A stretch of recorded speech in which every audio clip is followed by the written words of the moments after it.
Heavenly Father, we thank you today and we bless your name. We glorify you because we know you are a mighty God.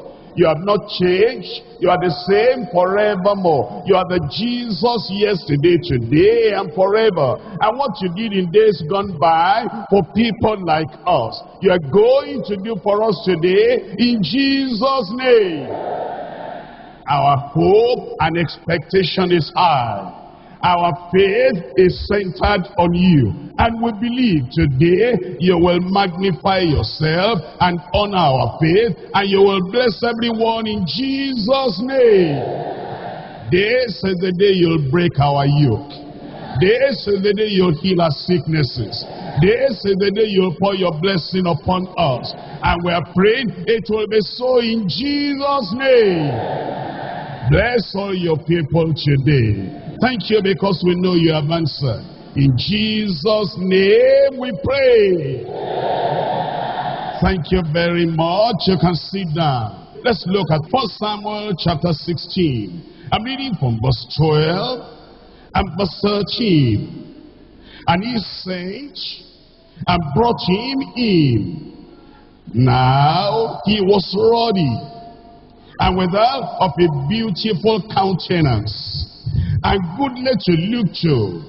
And the Lord said, Arise, anoint him, for this is he. Arise, anoint him, for this is he. The Lord was looking for a man that will be able to deliver the people of God from the harassment of the Philistines. The Lord was looking for a man that will stand as a representative of the Lord, and eventually found David. And then he said, Arise, Samuel, and pour the anointing oil on him, because this is he. If the Lord can find you today as a man, if the Lord can find you today as a woman, and the Lord can say, this is he, the hope of your community, the hope of people around you. This is she, the one the Lord has been looking for, the one that will mop the ground, and the one that will rout the enemy, the one that will conquer the seas that face the people of God. This is he. What are we saying about David? Number one, he was called. Number two, he was chosen. Number three, he was anointed. Those three words and those three things that took place in the life of David: called, chosen, and anointed. How important that is. The anointing came upon him.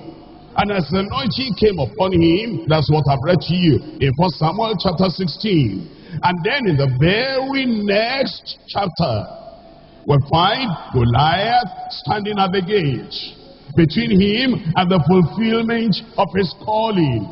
And I'm going to tell you today, anytime the Lord calls and chooses and anoints, there will be something standing between you and the fulfillment of that calling. That thing, you'll find out, if you have not found out already, will want to challenge the call of God upon your life. Called, you are called to repentance. Called, you are called to righteousness. Called, you are called to redemption. And as the Lord calls you, and then you respond to that call of God, then you are chosen. The people who are chosen are the people who respond to the call. And then as he calls and chooses, then he says, don't go yet.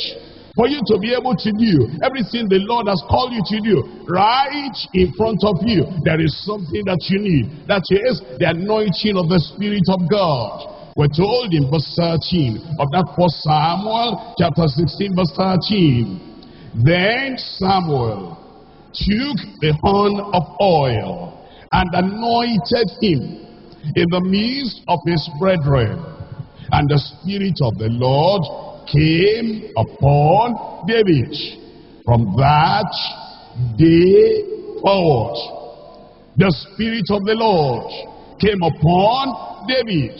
From that day forward, as you have seen, a man called, chosen, and anointed. And yet you understand, the anointing does not make you to be or to sleep on a bed of roses for the rest of your life. The anointing actually gets you up and makes you to be able to face what will try to challenge the call of God in your life. What will challenge the choice of God in your life? What will challenge the anointing of God upon your life? That's why you find chapter 17 following immediately after chapter 16. Understand, the anointing will always be challenged. Goliath was coming against him now. And if you overcame this Goliath, that will open the door for him to overcome all the other enemies. Goliath was standing at the gate. Overcoming Goliath in this chapter 17 of 1 Samuel will open the door for a lifetime of overcoming. On the other hand, being defeated by Goliath at this time will end his life, will end his ministry, will end every prospect, every possibility of success in the future in his life. That's why this gateway into the blessing, this gateway into the victory, this gateway into the overcomer's life was very important for David, and it's very important for you and for me. The unconquerable David. What made him to be unconquerable? I'm going to look at this message under 3 subtitles. Number 1, the characteristics of unconquerable David. Point number 2, the combatants against unconquerable David. The combatants against unconquerable David. Number 3, conquering like unconquerable David. Conquering like unconquerable David. I come to number 1, the characteristics of unconquerable David. What did God see in David? What did God appreciate in David? What is God looking for in your life? That he will say, I'm going to put all my power, all the divine energy, all the possibilities of faith, all the possibilities of grace into your life. What's he looking for? The Lord himself tells us in Acts of the Apostles chapter 13. I'm reading from verse 22. Acts chapter 13 verse 22. And when he had removed him, he raised up unto them David. When he had removed Saul, he raised up unto them David. Now we know that God is no respecter of persons. God is no respecter of faces. God is no respecter of titles. God is no respecter of tribes. God is no respecter of people. If he removed Saul and he put David, there must be a reason, and it's very simple. What he found in David, he didn't find in Saul. That's why he removed him, and then he brought on David. That's what God always does. God says, this is what I'm looking for. That's the quality I'm looking for. These are the characteristics I'm looking for. And it doesn't matter coming from any tribe, coming from any community, coming from any nation, coming from any group of people. This is what I'm looking for.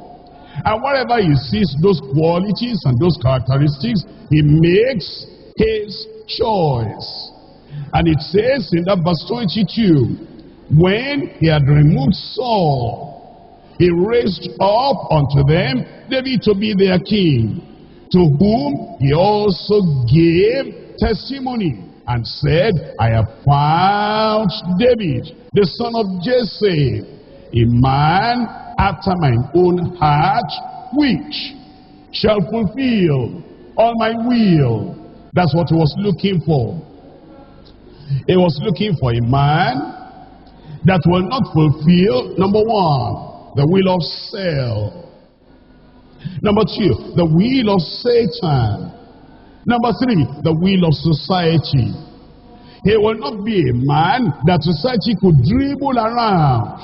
He will not be a man that society will tie a rope around his waist and be dragging him in any direction they pleased.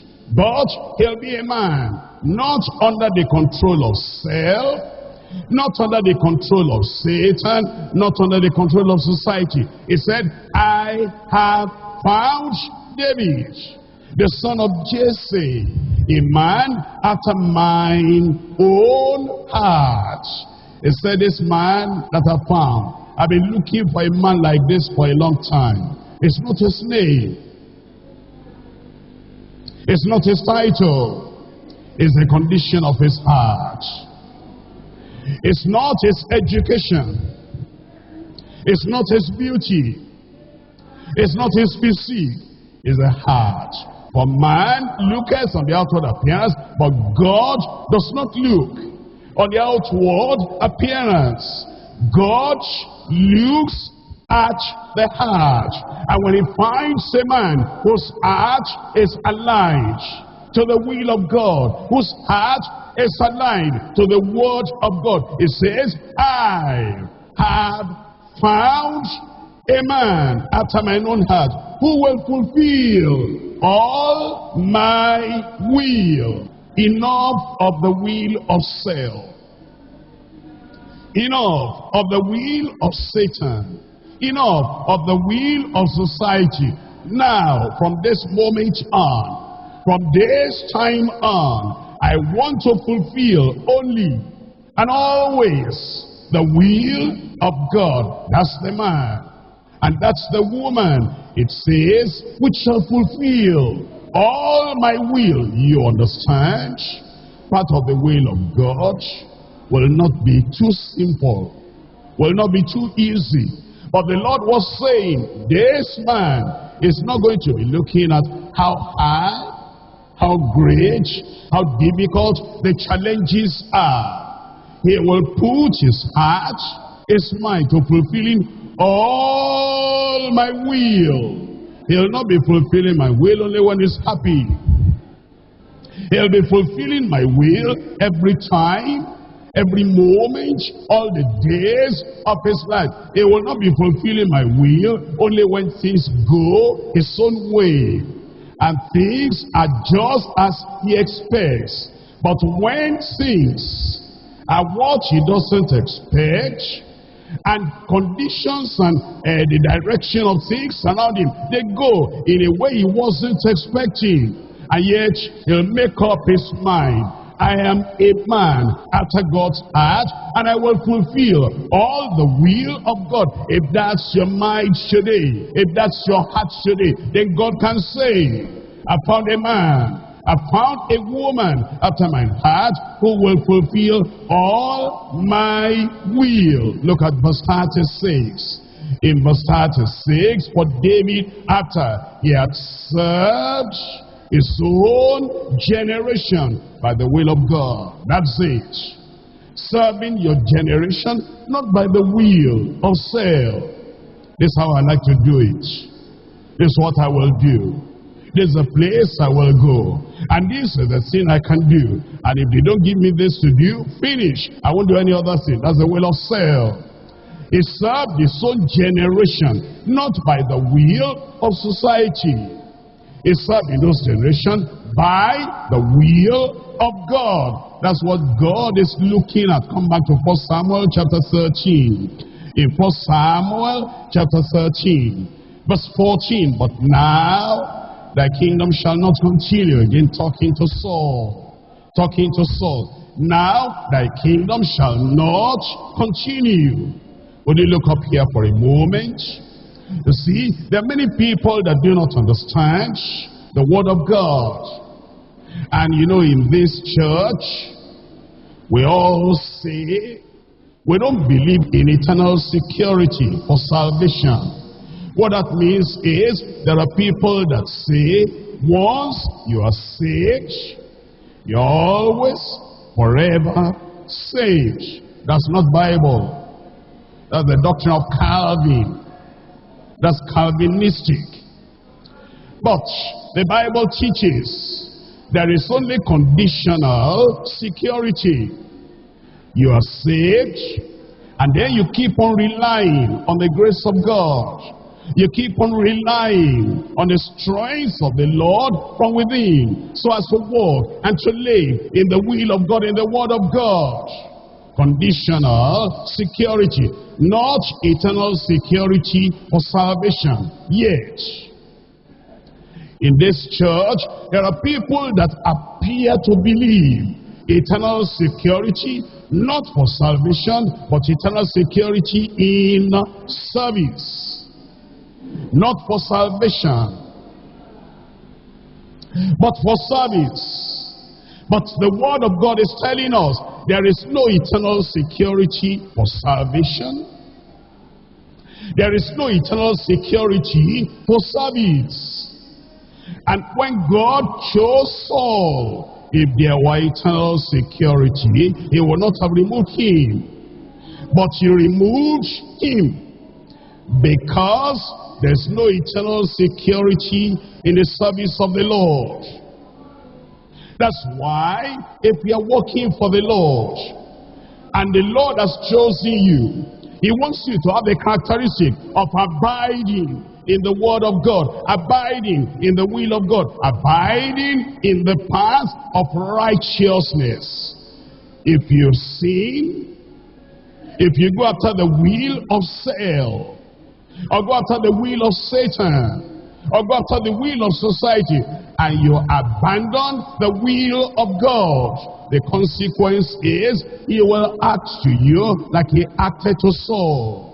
It says in that verse 14, but now that kingdom shall not continue.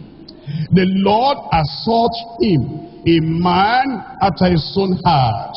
And the Lord has commanded him to be captain over his people, because thou hast not kept that which the Lord commanded thee. Look at Psalm 40. And you see this man after God's heart. And you see the devotion of his heart, the decision of his heart, the dedication of his life. Psalm 40, as you look at the top of that psalm, you see it's a psalm of David. What did he say? Verse 8. In verse 8, I delight to do thy will, O my God, yea, thy law is within my heart. I delight to do thy will.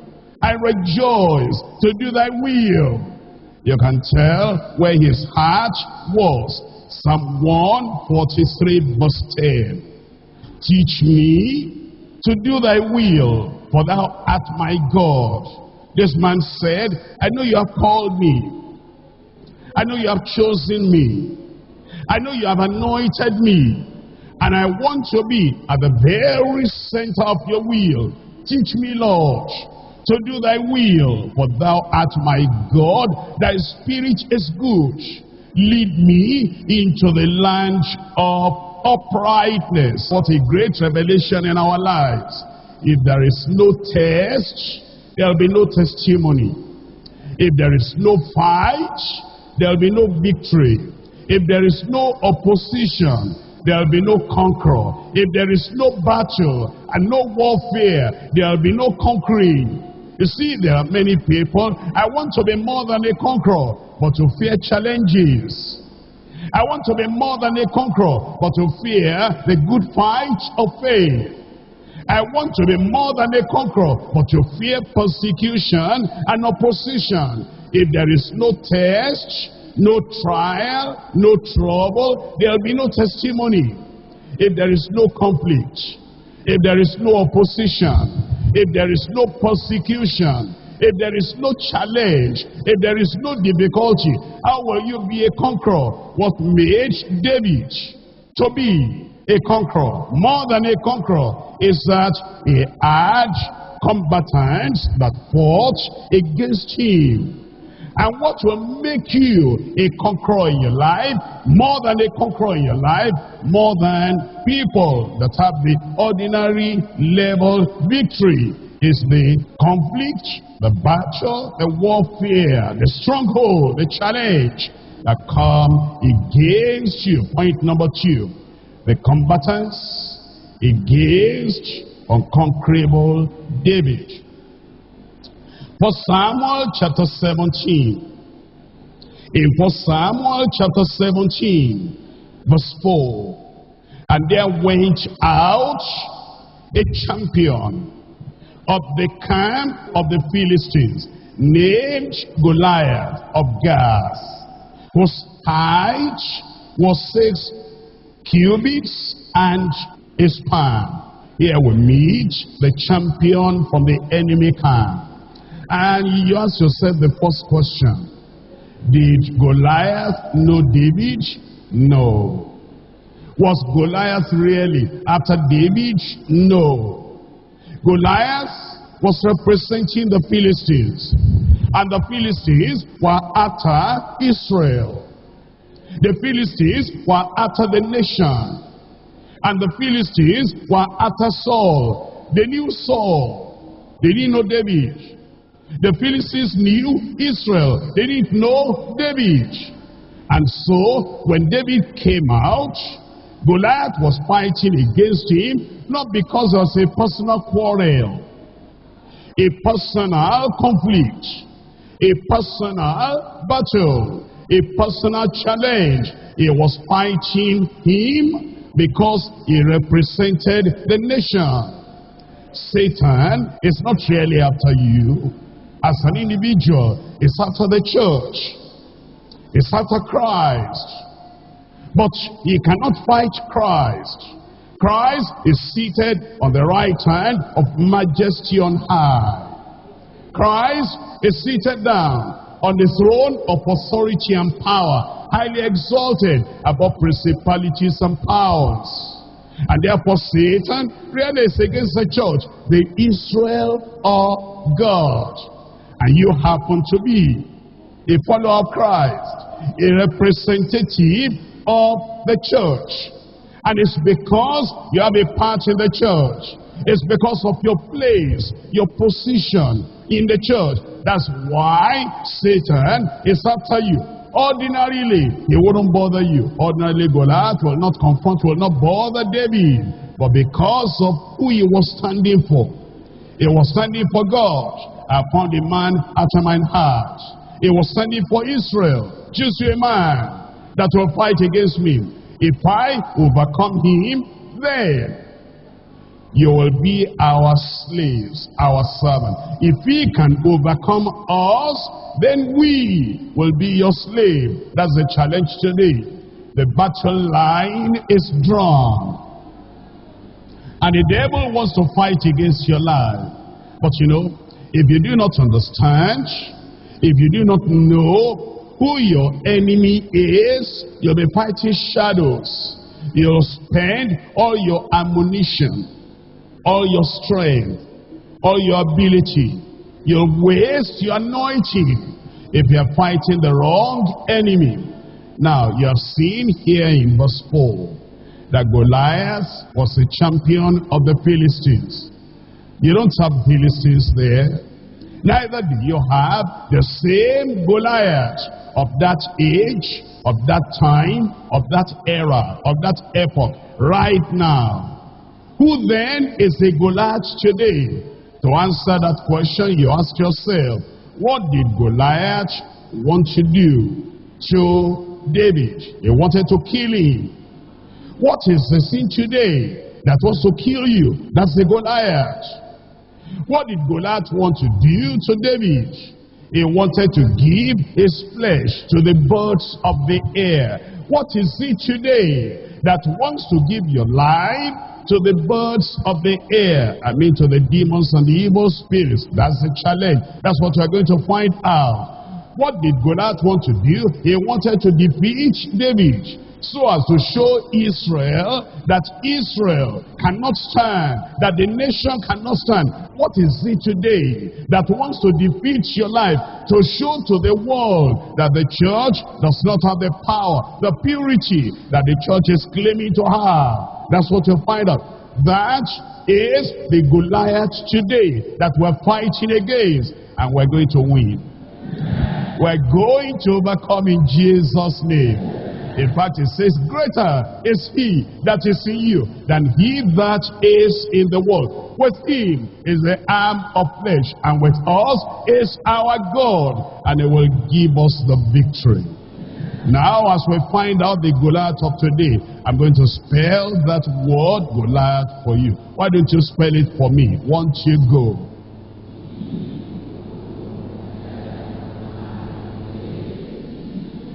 How many letters? 7. G for greed. You see, if there is anything that wants to destroy us today, it's greed. Many people don't understand. The Goliath today, we stand up, and then we're fighting against this, against that.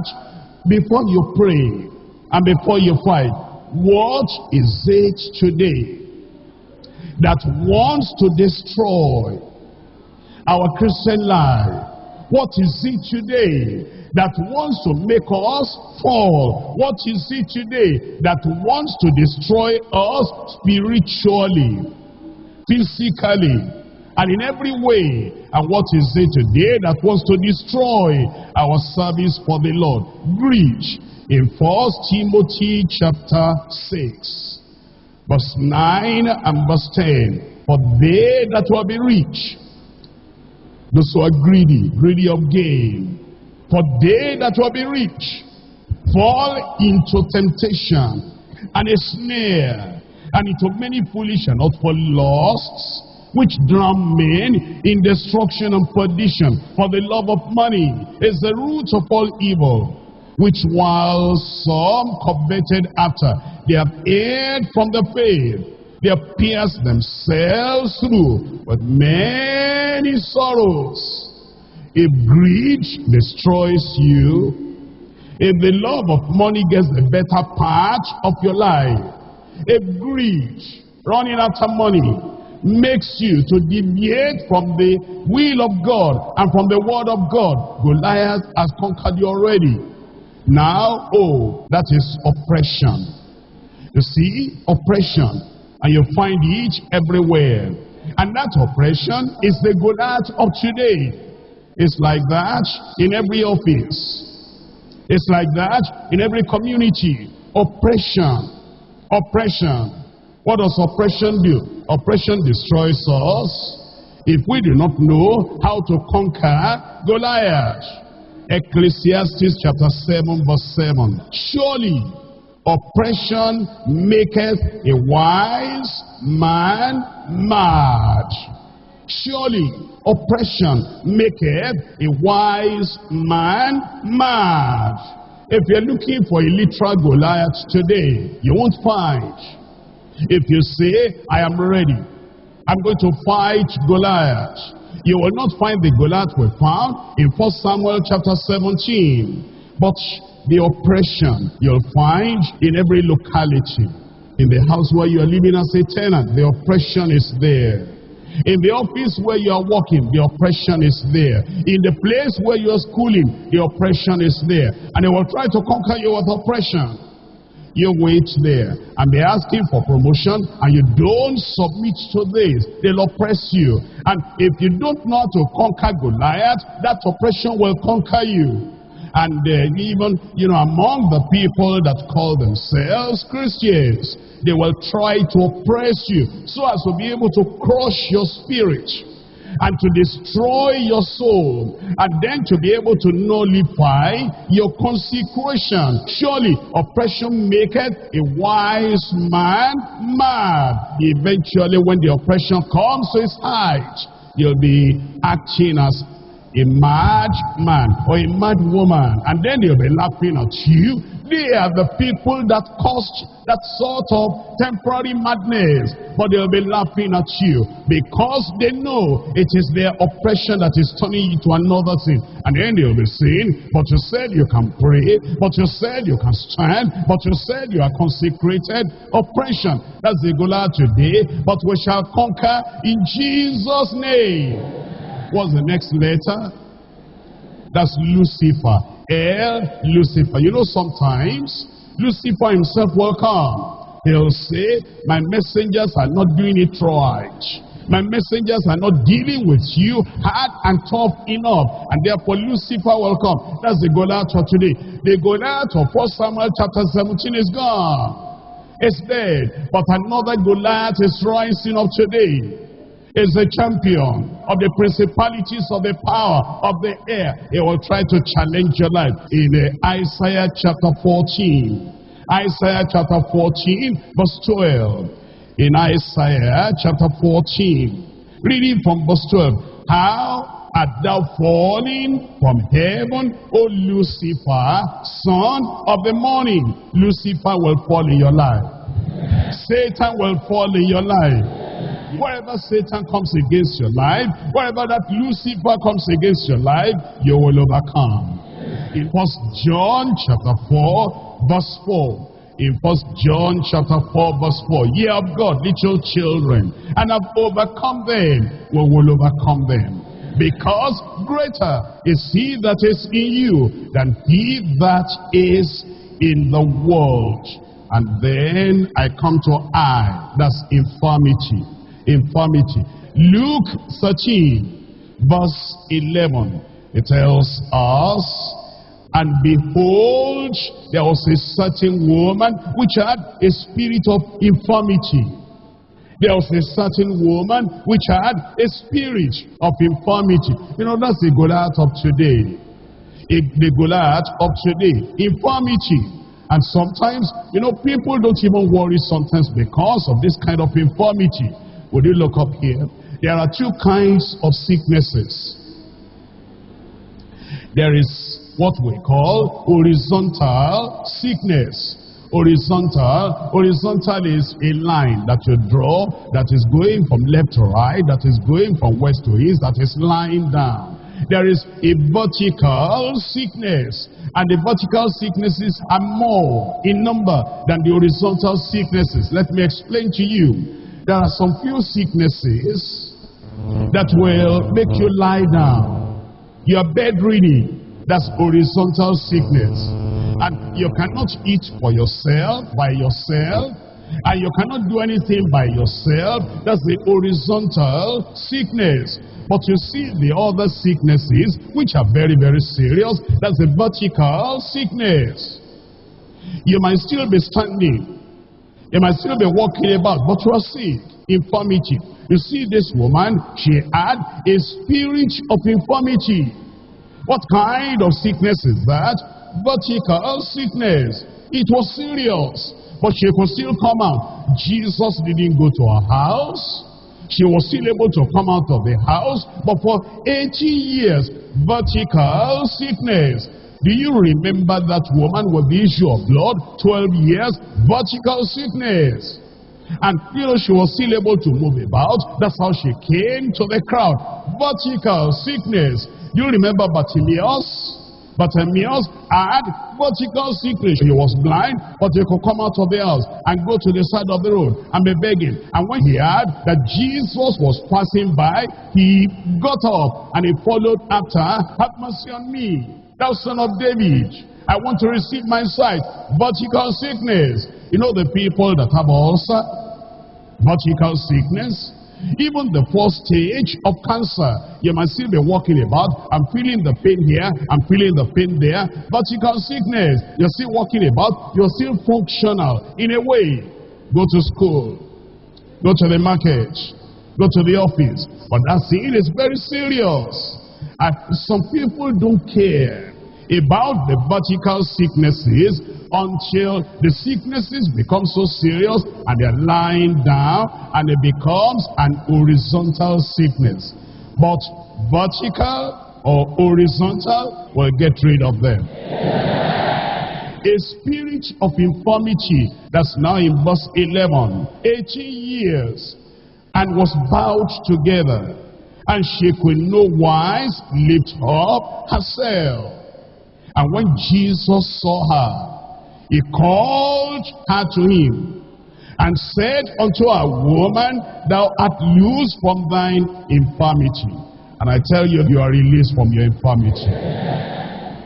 And in verse 13, and he laid his hands on her, and immediately she was made straight and glorified God.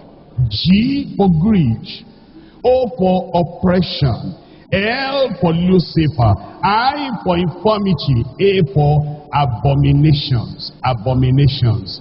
You're asking yourself, what is destroying many people today? What's destroying their future? Abominations. In Deuteronomy chapter 18, Deuteronomy chapter 18, I'm reading from verse 9. When thou art come into the land which the Lord thy God giveth thee, thou shalt not learn to do after the abominations of those nations.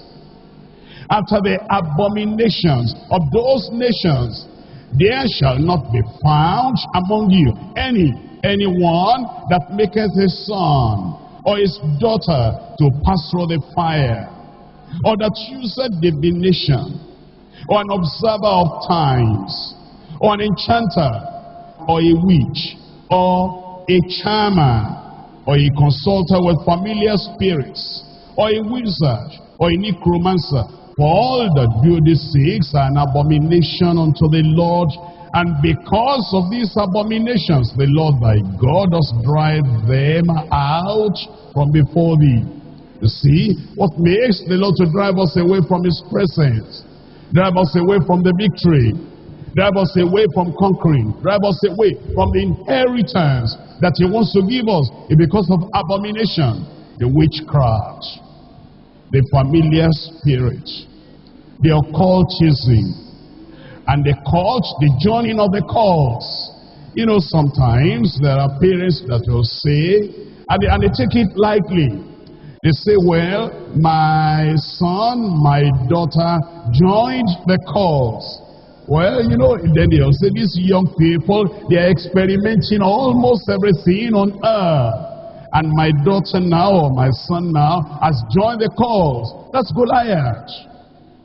And the cult coming into your family, witchcraft coming into your family, and secret cult coming into your family, occultism coming into your family, will destroy that family. It's not just that child, because that child joining occultism has brought the presence of Satan into your family. That's Lucifer finding a seat, finding a throne right there in your family.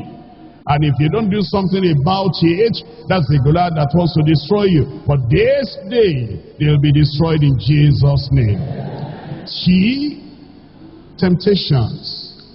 Temptations. Those are the things wanting to destroy us, like Goliath wanting to destroy the people of God. James chapter 1. In James chapter 1, from verse 12, blessed is the man that endureth temptation. Blessed is the man that stands against temptation. The temptation of the flesh, the temptation of covetousness, stealing, the temptation of marrying an unbeliever, the temptation of going along with the world in their politics, the temptation of doing evil, the temptation of becoming wicked, the temptation of abandoning the will of God in your life. Blessed is the man that stands against, that endures, that resists temptation. For when he is tried, he shall receive the crown of life, which the Lord has promised to them that love him. Let no man say, when he is tempted, I am tempted of God. For God cannot be tempted with evil, neither tempteth he any man. But every man is tempted when he is drawn away of his own lust and enticed. Then, when lust has conceived, it bringeth forth sin. And sin, when it is finished, bringeth forth death. You see that? And that's the Goliath wanting to destroy us, bringing forth death.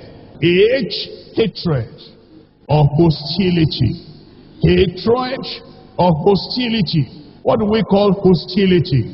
Hostility is long, abiding anger in the heart. You know, somebody has done something against you, and you cannot pass it by and go your way. Somebody has done something that embarrassed you, made you unhappy. It's all right to be unhappy. It's all right to be temporarily sad. Being unhappy is different from being angry. Being sad is different from being angry. You are a human being. Although you are born again, you are saved. If somebody slaps you, you'll feel the pain. You'll feel unhappy. You'll feel sad. But if you allow the unhappiness or the sadness to degenerate into anger, and then you become angry in a settled manner, that anger is brewing and brewing and growing in your heart until it becomes hostility. That actually is the Goliath. It's not just the Goliath of 1 Samuel chapter 17 trying to destroy you. That anger, hostility, hatred comes against your life to destroy you. In 1 John chapter 3 verse 15. 1 John chapter 3 verse 15. Whoso hateth his brother is a murderer. And ye know that no murderer has eternal life abiding in him. If you have hatred in your heart, then you've lost eternal life.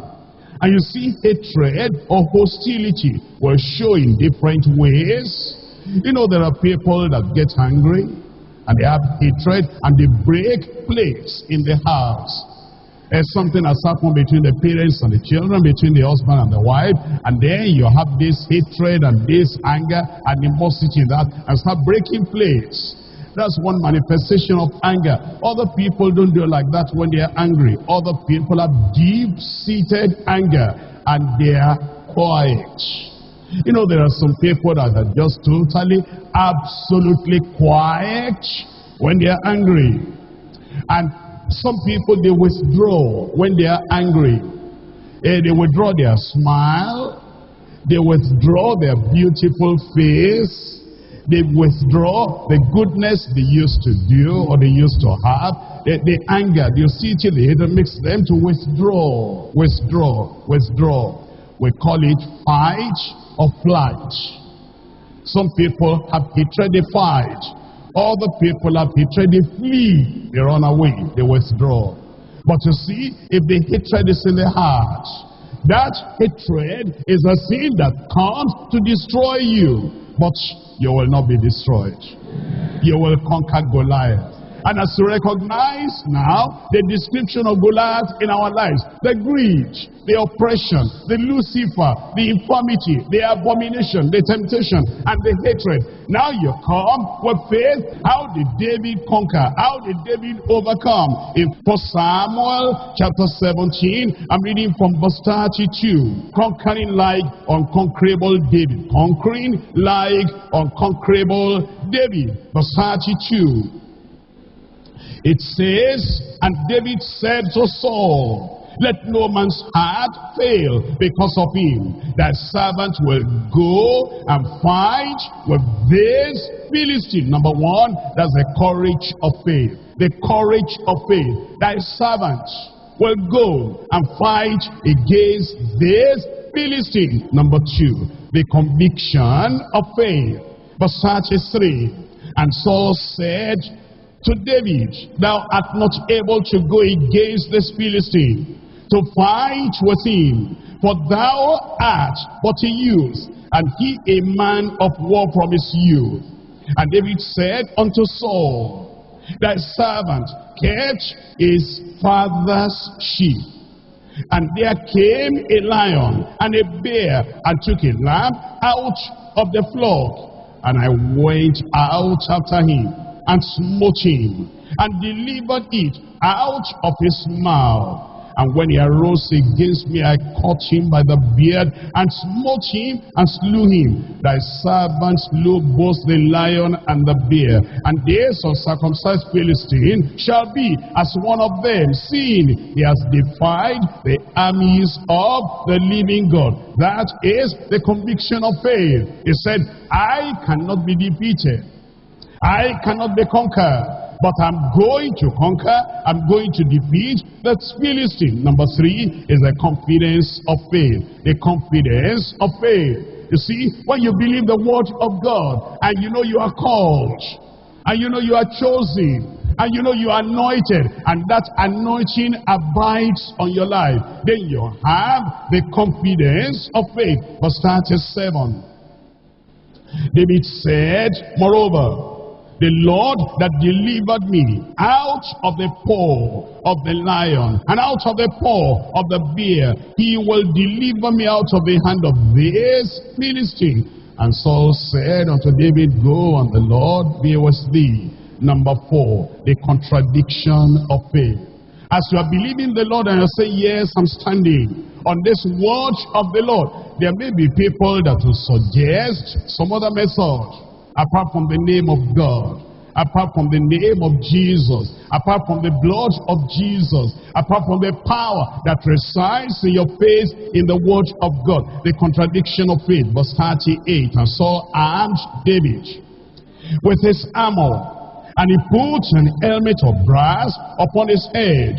Also he armed him with a coat of mail. And David girded his sword upon his armor. And he has said he tried to go, for he had not proved it. And David said unto Saul, I cannot go with these, for I have not proved them. And David put them off him. And he took his staff in his hand, and he chose him 5 smooth stones out of the brook, and put them in a shepherd's bag, which he had, even in a scrip.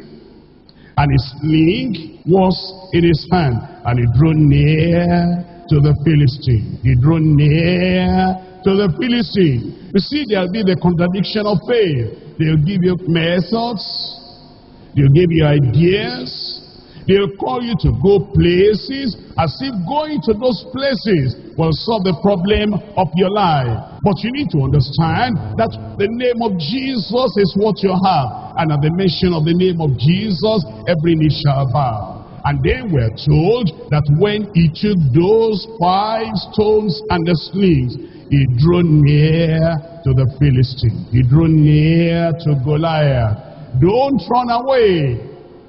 Draw near. You see, when you draw nearer, you see that your problem is smaller. If you draw away, if you draw back, if you run away, the farther you go, the bigger the problem will seem to you. You're seeing that those witches are mighty and powerful when you're running from them. You'll be trying to dream up ideas about them when you run away from your difficulties, when you run away from your challenges, when you run away from your Goliath. It appears greater and bigger in your sight. But when you run towards them and you go in the name of the Lord, you'll find Goliath will become actually smaller and a target for your sling and for your stone. And then I come to number 5, the contempt of the flesh. the contempt of the flesh. Verse 41. And the Philistine came on and drew near unto David.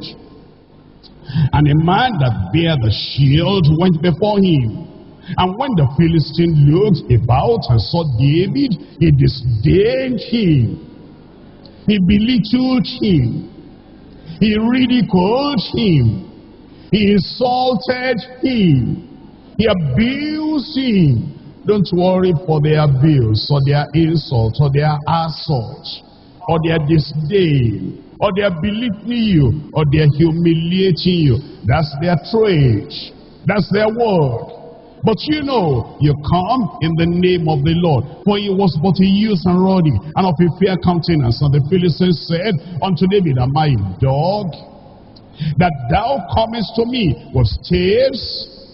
And the Philistine cursed David by his gods. And the Philistines said unto David, Come unto me, and I will give thy flesh unto the fowls of the air, and to the beasts of the field. That's the contempt of the flesh. I come to number 6, the confession of faith. The confession of faith. Today you will confess your faith, and then you will possess what you confess. Verse 45. Then said David to the Philistine, Thou comest to me with a sword, and with a spear, and with a shield, but I come to thee in the name of the Lord of hosts, the God of the armies of Israel, whom thou hast defied. This day, when will your victory come? This day, when will you conquer? This day, when you have the victory. This day, when will you bring Goliath in your life down? This day, the confession of faith. This day will the Lord deliver thee into mine hand, and I will smite thee, and take the head from thee, and I will give the carcasses of the hosts of the Philistine this day unto the fowls of the air, and to the wild beasts of the earth, that all the earth may know that there is a God in Israel. And all this assembly shall know that the Lord saveth not with sword and spear, for the battle is the Lord's, and he will give you into our hands. Then number 7, the conquest of faith. The conquest of faith. And it came to pass in verse 48, when the Philistine arose and came and drew near to meet David, that David hasted and ran toward the army to meet the Philistine. And David put his hand in his bag, and took thence a stone, and slang it, and smote the Philistine in his forehead. You will smite the Philistine. You will conquer the Philistine. You will conquer every Goliath in your life. And then we're told, and the stone sank into his forehead, and he fell upon his face. So David prevailed over the Philistine. So David prevailed over the Philistine. He prevailed. I will prevail. I will prevail. I will prevail. Let me show you the consequence of that prevailing. Look at verse 52. And the men of Israel and of Judah arose and shouted and pursued the Philistines, until thou come to the valley and to the gates of Ekron. And the wounded of the Philistines fell by the way to Shaharim, even unto Gath and to Ekron. You see, when David overcame, I told you that David was standing as a representative of the children of Israel. When David overcame, he overcame Goliath. All the other children of Israel, they also ran after the Philistines, and they pursued them and they prevailed on them. Because Jesus Christ, the Son of David, because he has prevailed over Satan, the prince and the champion of the enemies, because we are his followers, we're going to arise, and we're going to pursue, and we're going to conquer. Every problem is taken away. Every challenge, the Lord is giving us the victory. And every disease, every sickness, every infirmity, every work of the devil will be destroyed in Jesus' name. Rise up and conquer your Goliath. Rise up and conquer your problem. Rise up and conquer. In the battle that is raging now, you're going to overcome. This day, the Lord will grant you the victory.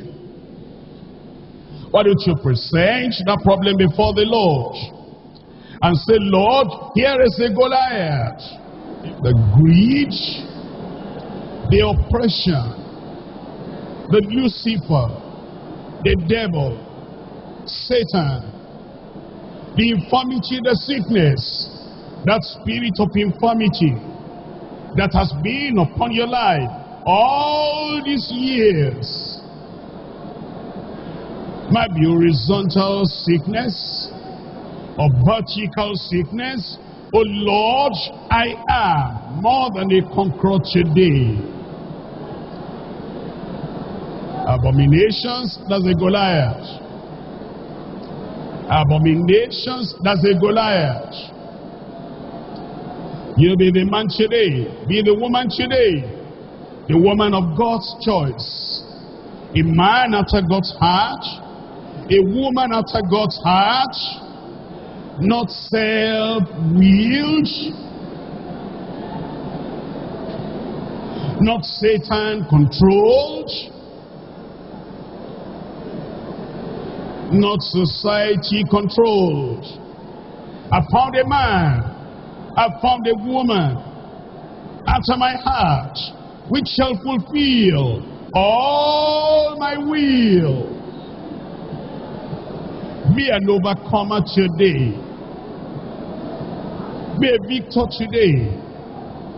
Greater is he that is in you than he that is in the world. And come to the Lord with faith, for the courage of faith. Come to the Lord with faith, for the conviction of faith.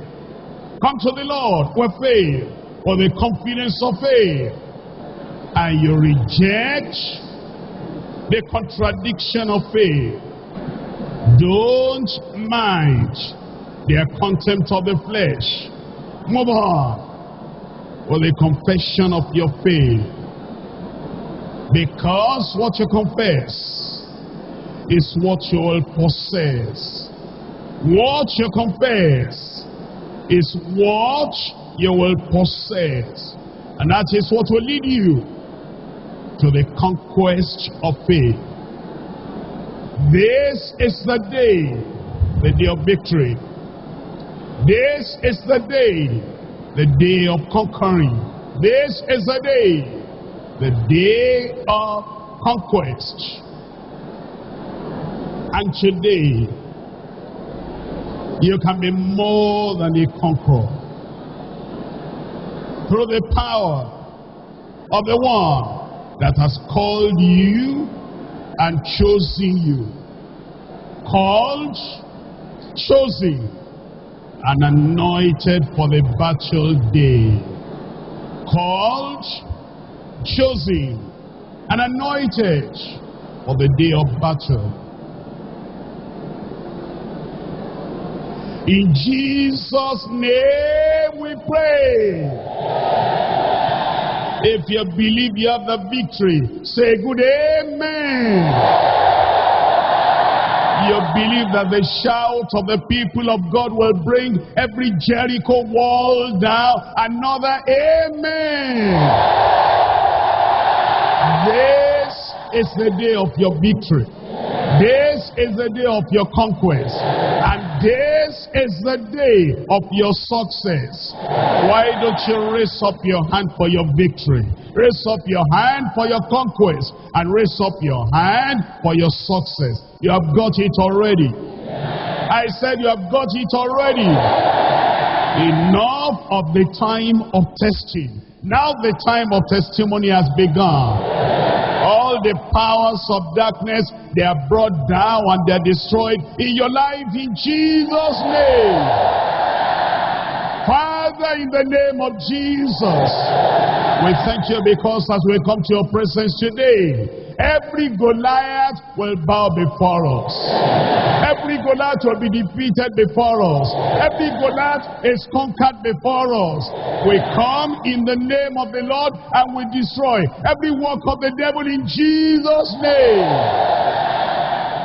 The Goliath of besetting sin, the Goliath of self-will, the Goliath of Satan's control, you are destroyed in Jesus' name. Lord, I pray you bring spiritual victory to every one of us in Jesus' name. And then the Goliath of infirmity, the Goliath of sickness, the Goliath of horizontal sickness or vertical sickness, I come against you right now. Come out in Jesus' name. And for all those who are sick, I pronounce healing upon your life. For those who are attacked, afflicted, and oppressed, I pronounce deliverance upon your life. And for those who are weak and you are being defeated, I pronounce dominion and victory over your life in Jesus' name. Goliath is destroyed. Goliath is defeated. You are conquered already. You are more than a conqueror. And you are healed, you are delivered, and you are successful in Jesus' name.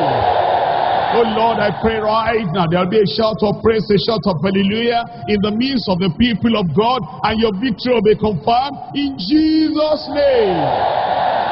Thank you, Lord, because I know you have answered.